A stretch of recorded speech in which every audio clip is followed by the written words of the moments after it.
اور معلم الملکوت کو شیطان بنا دیتا ہے۔ اس لیے اپنے علم پر کبھی بھی فخر نہ کرنا، ہمیشہ اس دولت کو سنبھال کے بھی رکھنا اور عجز کے دامن کو کبھی بھی ہاتھ سے نہ جانے دینا۔ دوسری بات، حسد طبقہ علماء میں جس قدر دیکھا گیا ہے شاید کسی اور طبقے میں موجود نہیں ہے۔ اس لیے میں آپ کو یہ نصیحت کرتا ہوں کہ حسد سے اپنے دامن کو ضرور بچانا، کیونکہ حسد نیکیوں کو اس طرح کھا جاتا ہے جس طرح سوکھی لکڑیوں کو آگ کھا جاتی ہے، اور انسان کا سارا سرمایہ، ساری کمائی ضائع ہو جاتی ہے۔ تیسری بات، میں ان بچوں کو یہ کہنا چاہوں گا کہ اپنے دامن کو لالچ سے محفوظ رکھنا، یہ واضح نشین رکھنا کہ رزق تو کتوں کا بھی اللہ کے ذمہ کرم پہ ہے، اور ہم تو حضور کے دین کے نوکر ہیں، کبھی بھی بھوکے نہیں مریں گے۔ اپنی دستار کی آبرو کو گلیوں میں بیچنا نا، اس کے ایک ایک پیج کی حفاظت کرنا۔ میرے طلباء جانتے ہیں، میرے ساتھی جانتے ہیں کہ میں نے ساری زندگی آپ کو عزت نفس کا درس دیا ہے۔ ایک زمانہ تھا جب ہم نے دارالعلوم شروع کیا تھا تو کچھ لوگ آئے اور کہنے لگے کہ ہمارے گھر میں بچے پڑھنے کے لیے بھیجیں، تو میں نے معذرت چاہی، تو وہ کہنے لگے کہ ہم مسجد کو، مدرسے کو فنڈ دیتے ہیں۔ میں نے کہا آپ حساب لگائیں آپ نے کتنا دیا ہے، میں فنڈ آپ کو واپس کر دوں گا، لیکن میں بچوں کو تانگے میں لاد کر کے تمہارے گھروں میں نہیں بھیجوں گا۔ ان کو یہ روکھی کھا لیں گے، سوکھی کھا لیں گے، لیکن یہ عزت کے ساتھ پڑھیں گے۔ تو میں نے آپ کو کبھی بے آبرو نہیں ہونے دیا۔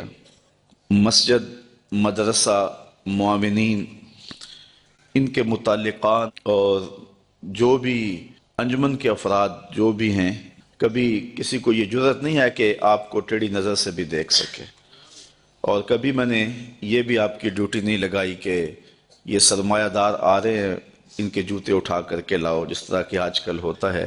آپ کی عزت کی میں نے پورے 8 سال حفاظت کی ہے، اور میں نے خود لوگوں سے جا کر کے تمہارے لیے طلب کیا ہے، تو وہ بھی میں نے ہر شخص سے آپ کے لیے فنڈ بھی نہیں مانگا ہے، ورنہ ہمیں 20 سال ہو گئے ہیں اس راہ میں، اور یہ ابھی بھی عمارت تکمیل تک نہیں پہنچی ہے، ابھی یہ درمیانی راہوں میں ہے۔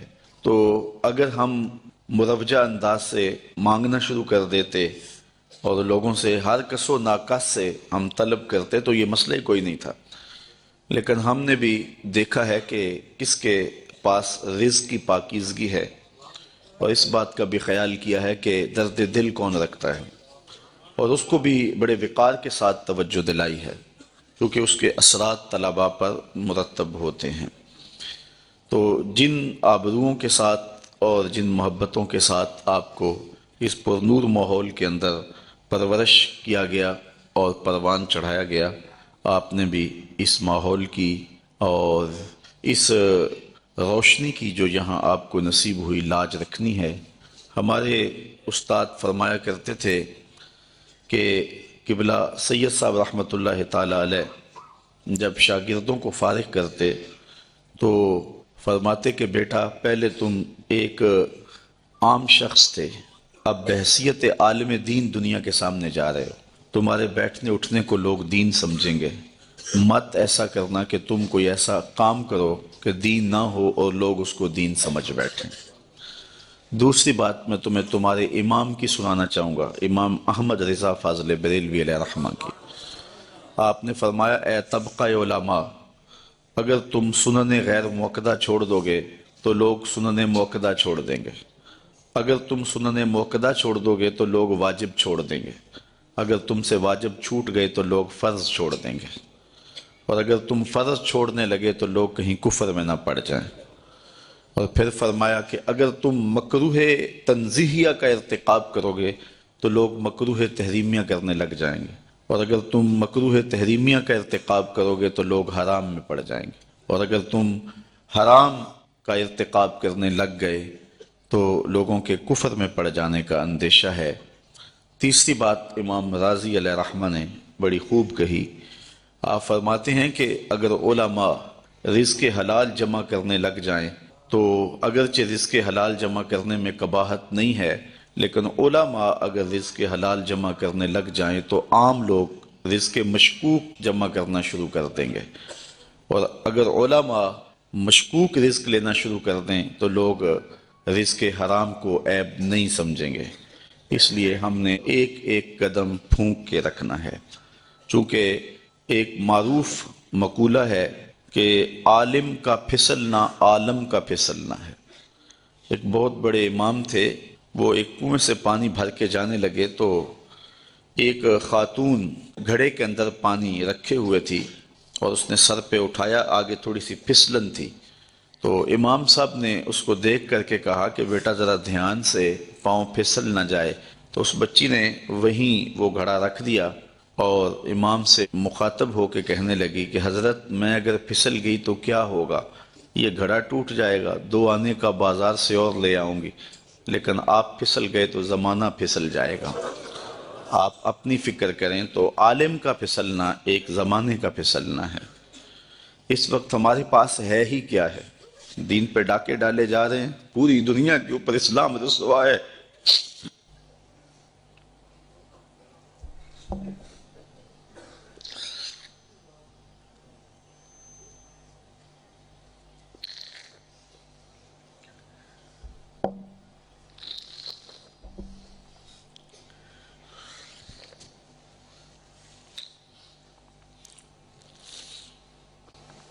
پوری دنیا کے اوپر اس وقت اسلام کو رسوا کیا جا رہا ہے، اور ہمارے اعمال اور ہماری کرتوتیں ہم کو جہاں پھینک چکی ہیں وہ بھی کسی سے مخفی نہیں ہے۔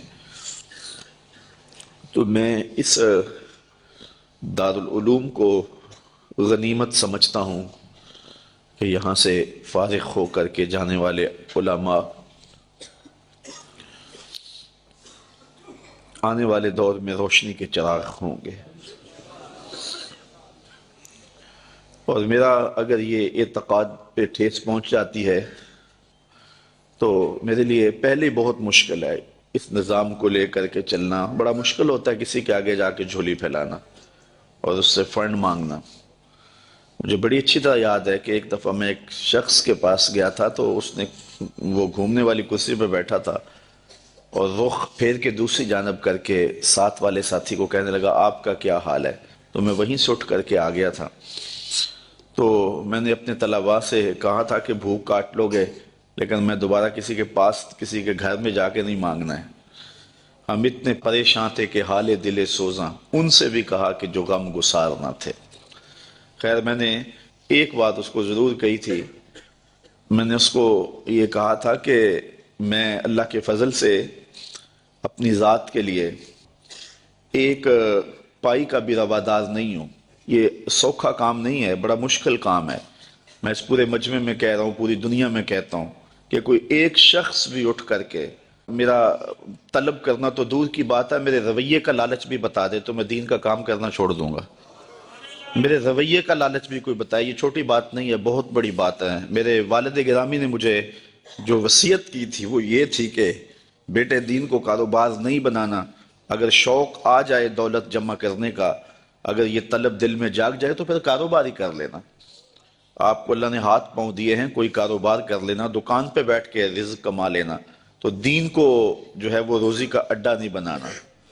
تو اللہ کے فضل سے آپ نے میرے رویے سے بھی، میرے طرز زندگی سے بھی یہ بات نہیں دیکھی ہوگی، اور یہ بات کہنا بہت مشکل ہے۔ جب علم کی بولیاں لگ رہی ہوں اور جب 50 ہزار روپے کے اندر تقریریں بک رہی ہوں، تو ایک بندہ سویر سے لے کے شام تک کالا کالا رسول اللہ کا نغمہ لے کر کے گھومے، تو یہ بہت بڑی سعادت ہے۔ تو میں تو اپنی ذات کے لیے بھی کبھی جو ہے وہ کوئی ہلکا اشارہ بھی کرنا مناسب نہیں سمجھتا ہوں، اور اللہ نے دل کو یہ استغنا کی دولت دی ہے تو میں نے اس کو جو ہے وہ ایک شعر بجوا دیا تھا۔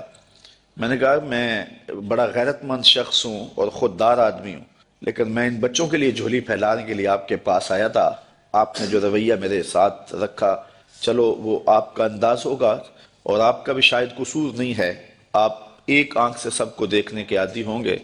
تو میں نے کہا تھا کہ میرے سوال کی عظمت تو دیکھ، میرے سوال کی عظمت تو دیکھ، خیرات نہ دے حسن طلب کی داد تو دے۔ میں نے کہا یہی دیکھتا کہ ایک شخص کس طرح تیرے پاس آیا ہے تو یہ سعادت مندی اپنے لیے سمجھ لیتا۔ خیر، اللہ تعالیٰ جل شانہ کی بارگاہ میں ہم نے دعا مانگی تھی کہ مالک ہمیں کسی کا محتاج نہ کرنا۔ یہ سلسلہ جو آپ کے سامنے ہے انشاءاللہ یہ بہت جلد پایا تکمیل تک پہنچے گا۔ میرے عزیز نے بات کی، مولانا تنویر الحسن صاحب نے، جو آج سے 4 ماہ قبل کی بات ہے، کہ ایک پراپیگنڈا کے طور پہ پورے شہر میں یہ بات پھیلا دی گئی کہ یہ جگہ جو ہے یہ بیچ کے کھا گئے ہوئے ہیں۔ تو مجھے افضل کہنے لگا، میں جمعہ پڑھانے کے لیے ممبر کی جانب جا رہا تھا، تو مجھے کہنے لگا کہ آج جمعے میں آپ نے وضاحت کرنی ہے کہ جگہ ہم نے نہیں بیچی ہے، یہ محض پراپیگنڈا ہے۔ تو میں نے اسے کہا کہ مجھے بتانے کی ضرورت نہیں ہے، حالات آئیں گے تو وقت خود بولے گا۔ تو یہ ہم کس کس کی صفائیاں دیتے پھرے، لوگ ہمیں گالیاں نہیں دیتے، لوگ کیا کچھ نہیں کہتے ہیں۔ تو جو کسی کے من میں ہے وہ کیا، کسی نے کہا نصیب اپنا اپنا، مقام اپنا اپنا، کیے جاؤ میں خار و کام اپنا اپنا۔ اب تو لوگوں کا محبوب مشغلہ بن گیا ہے ہمیں چھیڑنا، ہمیں تکلیف دینا، ہمیں اذیت پہنچانا۔ یہ آپ کے شہر میں ایک شخص آ کر کے بڑی لمبی زبان سے یہ بات کر کے گیا ہے کہ رضا ثاقب نے تو دین کی لوٹ سے لگا دی ہوئی ہے، اور وہ دہائی دیتا پھرتا ہے کہ پانڈے کلی کرا لو، مفت تقریراں کروا لو۔ اس نے تو دین کے وقار کو مجروح کر دیا ہے۔ یہ دیکھو بت کہیں ہمیں کافر خدا کی مرضی۔ یہ بھی وقت آنا تھا کہ جو دین کو بیچ رہے ہیں وہ کہہ رہے ہیں کہ یہ دین کی لوٹ سے لگا رہا ہے، اور اس نے جو ہے وہ یہ کیا تماشا بنایا ہوا ہے۔ اللہ اکبر، یہ کیسا، یہ وقت بھی آنا تھا۔ ابن مبارک نے کتاب الزہد کے اندر لکھا ہے کہ حضور علیہ السلام نے ارشاد فرمایا کہ ایک وقت آئے گا کہ لڑکے اور لڑکیاں آوارہ ہو جائیں گے، ماں باپ کے کہے پہ نہیں رہیں گے۔ تو صحابہ نے بڑی حیرت سے کہا حضور کیا ایسا ہوگا؟ تو حضور نے فرمایا اس سے بھی شدید۔ تو صحابہ نے عرض کی حضور وہ کیا؟ فرمایا لوگ امر بالمعروف کرنا اور نہی عن المنکر کرنا چھوڑ دیں گے۔ تو صحابہ نے کہا حضور کیا ہوگا؟ فرمایا اس سے بھی عجیب۔ عرض کی حضور وہ کیا؟ تو حضور نے ارشاد فرمایا کہ اس سے شدید یہ ہوگا کہ لوگ نیکی کو برائی سمجھنے لگ جائیں گے، برائی کو نیکی سمجھنے لگ جائیں گے۔ آج جو اپنی تقریر کو 40,000 میں بیچتا ہے وہ کہہ رہا ہے رضا ثاقب نے دین کو بدنام کیا ہوا ہے، یہ دین کے وقار کو مجروح کر دیا ہے، دین کو سستا کر دیا اس نے، اور اس نے لوٹ سے لگائی ہوئی ہے، یہ مفت تقریریں کرتا ہے۔ تو میں نے کہا صاحب میں کب مفت تقریریں کرتا ہوں؟ یہ تمہیں غلط فہمی ہے کہ میں مفت تقریریں کرتا ہوں۔ تم تو 40,000 میں بک جاتے ہو اور میرے سامنے تو بندہ اپنا آپ بیچ دیتا ہے، ساری زندگی پیچھے پیچھے رہتا ہے، تم تو 40,000 میں اپنا سودا کر لیتے ہو، تو ساری زندگی نام لگا دیتا ہے۔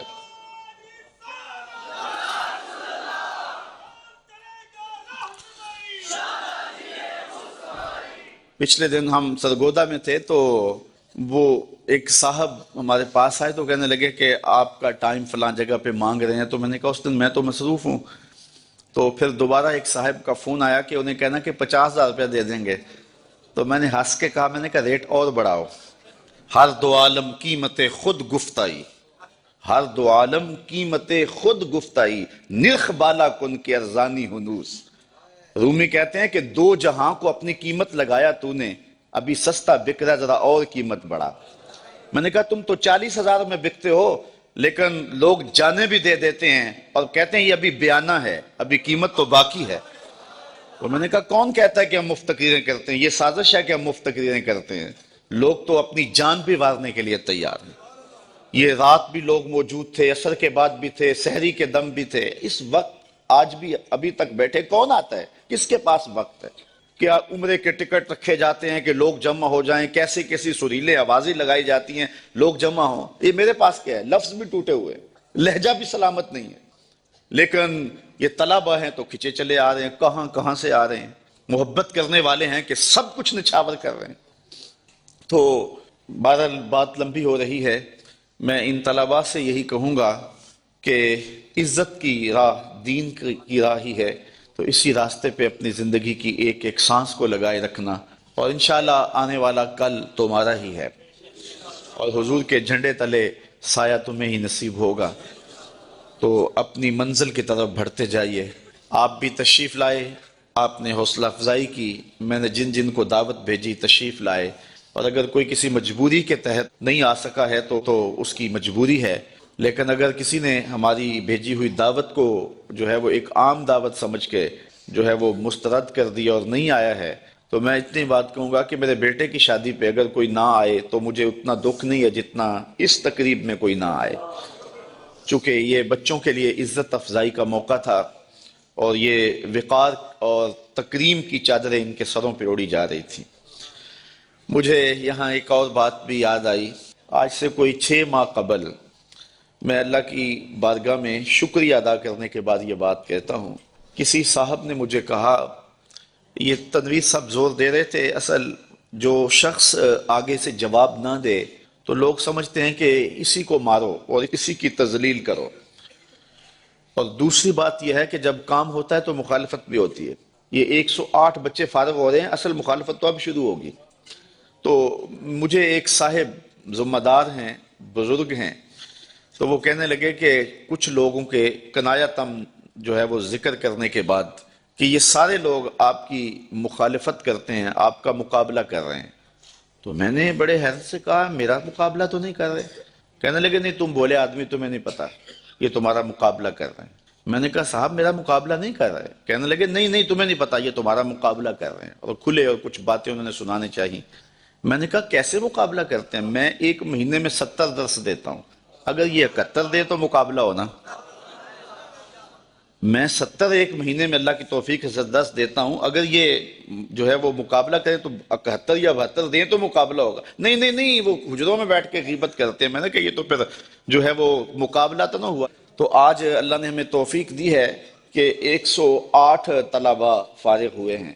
اگر کوئی مقابلہ کرنا چاہے ہمارا تو ہمیں خوشی ہوگی کہ وہ 109 فارغ کرے، اور اس سے مسلک کو بھی قوت ملے گی، اسلام کو بھی قوت ملے گی۔ کاش کہ ایسے مقابلے کا ماحول پیدا ہو جائے۔ فاستبقوا الخیرات، اس مقابلے کی ترغیب تو رب نے بھی دلائی ہے، نیکی کے کاموں میں ایک دوسرے سے آگے بڑھنے کی کوشش کرو۔ کاش کہ اس طرح کے مقابلے کا ماحول پیدا ہو جائے تو یہ ہمارے لیے خوشی کی بات ہے۔ باقی حجروں میں بیٹھ کر کے غیبت کر لینا یہ آسان کام ہے، یہ کوئی بھی کر سکتا ہے، اس کے لیے عالم ہونا شرط نہیں ہے، یہ کوئی عام شخص بھی کر سکتا ہے۔ زبان سے گاندھی بولنا ہے تو وہ کوئی بھی بول سکتا ہے، 8 سال درس نظامی پڑھنے کی ضرورت نہیں ہے۔ تو اگر یہی کام کرنا ہے تو پھر جو ہے وہ مدارس میں جانے کی ضرورت نہیں۔